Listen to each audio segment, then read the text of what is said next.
NMAX ka lookalike, pero half the price.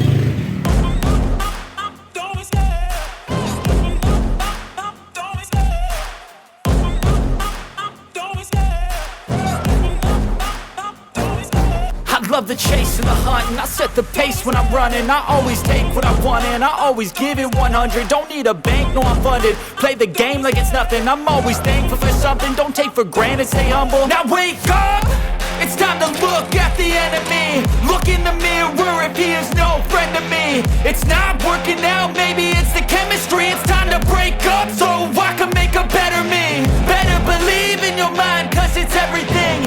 You can mold, shape, find almost anything. All it takes is some time and some clarity to find your identity. It's mind over everything.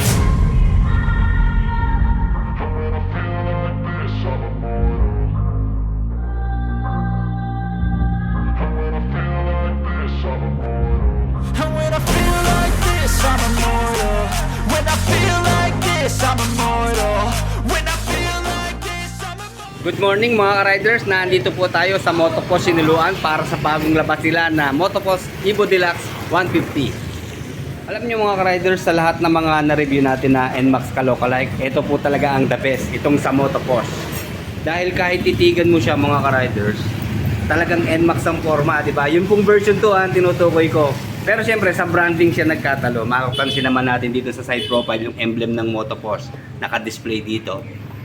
And then dito po sa side profile, yun naman po model name na Evo Deluxe 150. Wala ka na rin makikitang decals design sa buong body niya, di ba? Dalawang kulay lang ang makikita nyo po, yung glossy black at saka combine po ng matte black. Pero syempre para po sa nangangarap pagka NMAX pero hindi afford yung price dahil alam naman natin nasa 150k ang cash price po ng NMAX ng Yamaha. So dito nga po sa Motopost ay half the price siya mga riders. Ayan, sa Evo Deluxe 150, 75,000 po ang cash price. And then, ang down payment po niya, 8,500. At para sa 36 months po, 3,942 monthly ang ulog. At dahil half the price nga po, siyempre sa specification, hindi tayo mag-expect ng mataas na specs dito po sa Motopost 150 ng Evo Deluxe. Carburetor type and then air-cooled pa rin po sa cooling system. And then of course, 4-stroke, single cylinder, 2-valve, single overhead cam, and then 150cc naman po. Sa looks, identical sila ng NMAX 155. Yung pong headlight, all LED po ang ginamit mga riders. Then mapapansin natin para may eye bag dito sa gitna, di ba? Turning signals, napansin ko, bulb po pala ang ginamit. At visible naman, di kagaya sa Aerox, di ba medyo tago. So dito naman, kahit mababa, kita pa rin natin dahil walang harang. Medyo mataba po yung telescopic fork na front suspension. And then malaking tulong po itong plastic na plate dito sa ilalim ng telescopic fork para ma-organize yung ating mga kable ng preno. And then sa front fenders, medyo malapad din. Pure matte black ang kulay. Front tire ba, maganda ang ginamit na brand po, Cordial. And then tubeless na po ito. Meron po itong size na 110 by 70 by 13. Pinakamags na po yung front wheel na matte black din po ang kulay. Single disc na meron pong single piston caliper at speed sensor. 130 by 70 by 30 naman po ang size ng gulong dito sa rear. Then naka dual shock na rin po sa rear suspension. Hindi nga lang po non-adjustable siya mga rider. Sana nagkaroon na ng dibaso, di ba? Yung subtank para nakisabay na sa uso. Single disc na meron pong single piston caliper pero non-ABS po or CBS mga riders ha. And then maganda po yung level ng muffler, di ba? Napansin nyo medyo mataas. At plastic na head guard po ang ginamit. Okay, bulky rin naman yung stock na muffler mga riders. Then hinahanap ko yung sa engine oil. Nakatago pala mga riders. So kailangan natin tanggalin itong pan cover para makapag-change oil tayo. Ayan, makikita nyo sa loob. Bali 1 liter po ang engine oil capacity. Sana inangat na tong pan cover, di ba? Para magsilbi na rin protection dito sa elbow para hindi tayo mapasok. Anyway, okay lang naman dahil medyo malalim na po yung pwesto ng elbow. Hindi na tayo mapapasok dyan, basta mag-ingat na lang. At maganda rin yung pong footrest, aluminum ang ginamit. At hindi siya nakausli, oh. Kita nyo, lapat. Kaya hindi tayo sasabit dito basta-basta. Then meron pong tire hugger sa loob. Kaya mahaba din naman para protection natin sa talsik ng putik. Medyo mahaba din po yung air filter box. At ito maganda sa Motopost, kita nyo, meron pa rin kickstart mga riders in case na magloko yung ating baterya, hindi tayo matitenga. And then i-check natin mamaya ha, sana ma-activate malaman natin kung meron bang kill switch sensor ng side stand. Then sa center stand, malapad siya mga riders, di ba? Kaya very stable yan pagpapark. And then sa floorboard naman po, napansin ko medyo mahaba yung extension, kaya magiging komportable po tayo dito lalo na sa long ride. At yung pong rubber matting, pure rubber, wala pong kasamang metal. And then panalo sa grab bar mga riders kasi 2-in-1 na siya. Top box bracket na rin po ito. Hindi na tayo bibili ng top box bracket. Ayan na. Bali malapad din naman pero bakal po ito ha. So top box na lang ang kailangan natin. I-check po natin tong upuan kasi alam ko dun sa version 1 ganito na rin po yung ginamit eh. Pero tanggalin natin yung plastic ha. And then napagkamalan ko pong keyless na mga ka-riders pero manual pa rin po sa ignition system.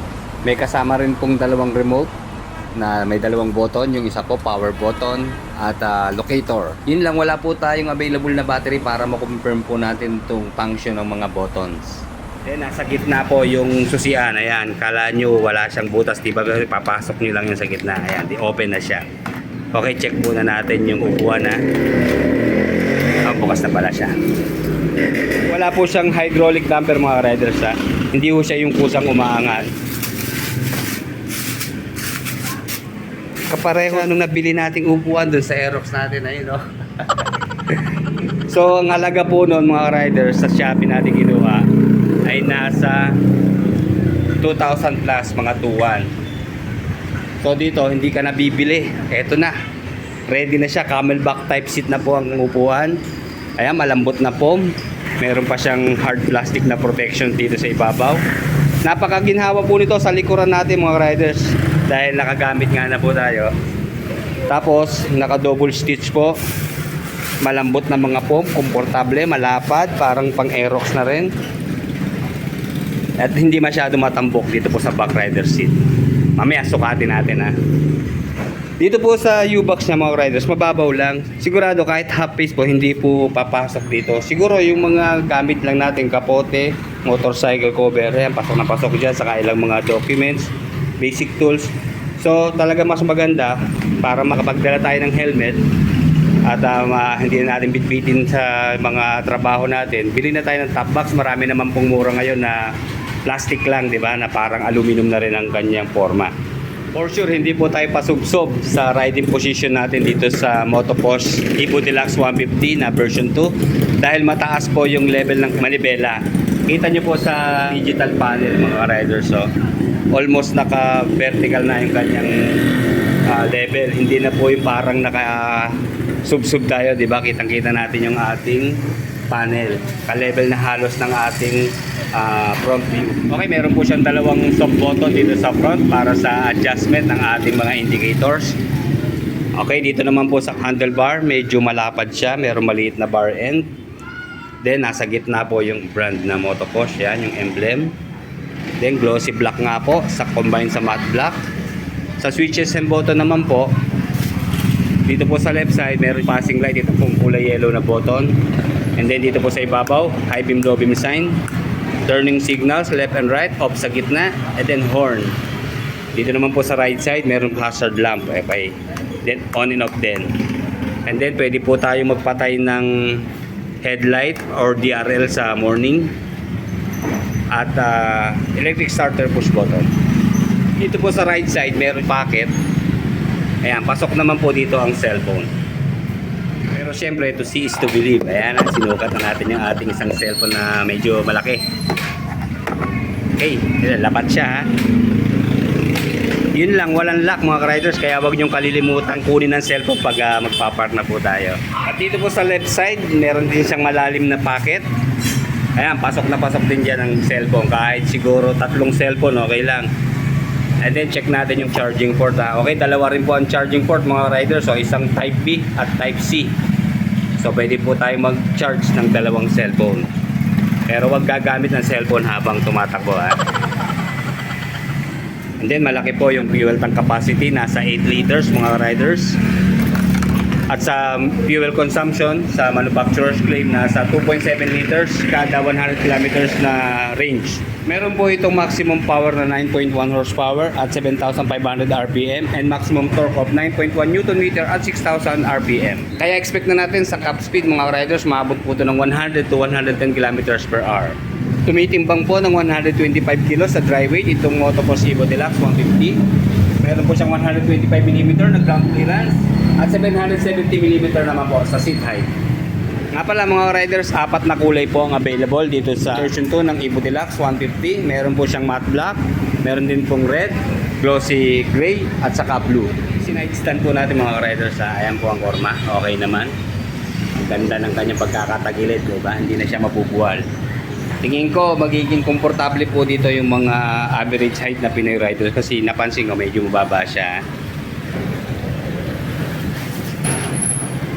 Although malapad siya mga riders nailapat natin yung ating dalawang paa. Tayo po ay 5'8", saktong-sakto sa ating mga riders.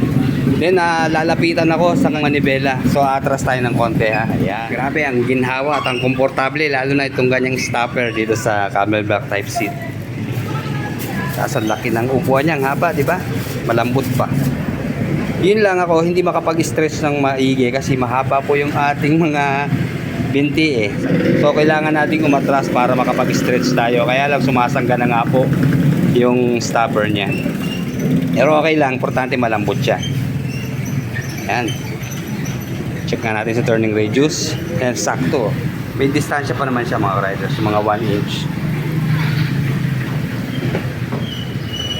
Yan, medyo malapad lang siya pero ayos naman, saktuhan lang sa atin. And then sa rear suspension napansin ko lambot din siya mga riders pero may nalangit-ngit, ewan ko lang pagka dun sa ayun, natama pala sa kickstart yung kanyang center stand. Yun po yung tumutunog mga riders pero madali nang i-adjust yan medyo tabasan lang siguro itong apakan ng center stand. Pero komportable mga riders malambot. Maganda yung response ng shock. Ayan, pansinin nyo mga riders di ba? Nasama naman sumasayaw din yung kanyang shock.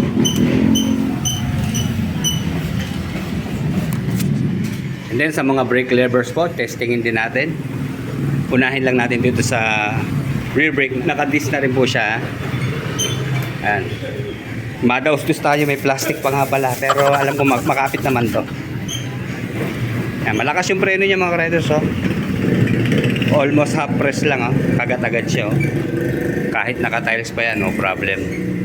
Malakas ang preno dito sa rear. At dito naman po sa front brake na disc din. Ayan. Almost the same sila ng braking power mga ka-riders. Malakas din naman.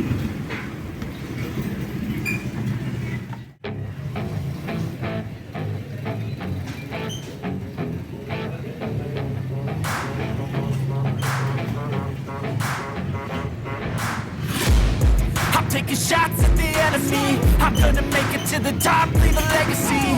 If I got something to say, you better let me speak. Turn it up a new degree, bitch, you ain't seen anything.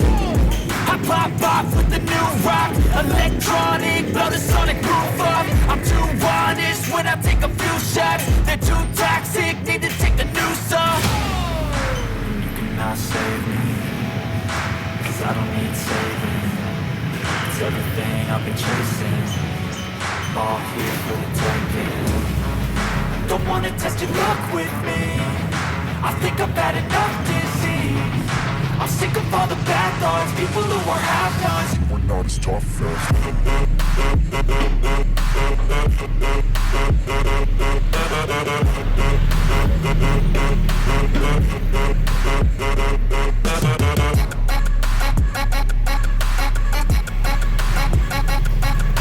Para sa mga interesado po dito sa Motopos Evo Deluxe 150 version 2, ito po ang telephone number dito po sa Motopos Siniluan, 0908-886-9097. Or kung wala naman po kayong time bumisit dito, pasyalan niyo po yung kanilang Facebook account na Motopos Siniluan. Hanggang dito na lang mga riders, like, comment, and subscribe sa ating channel. Salamat po. calling out on payback, 'cause I'm Oh.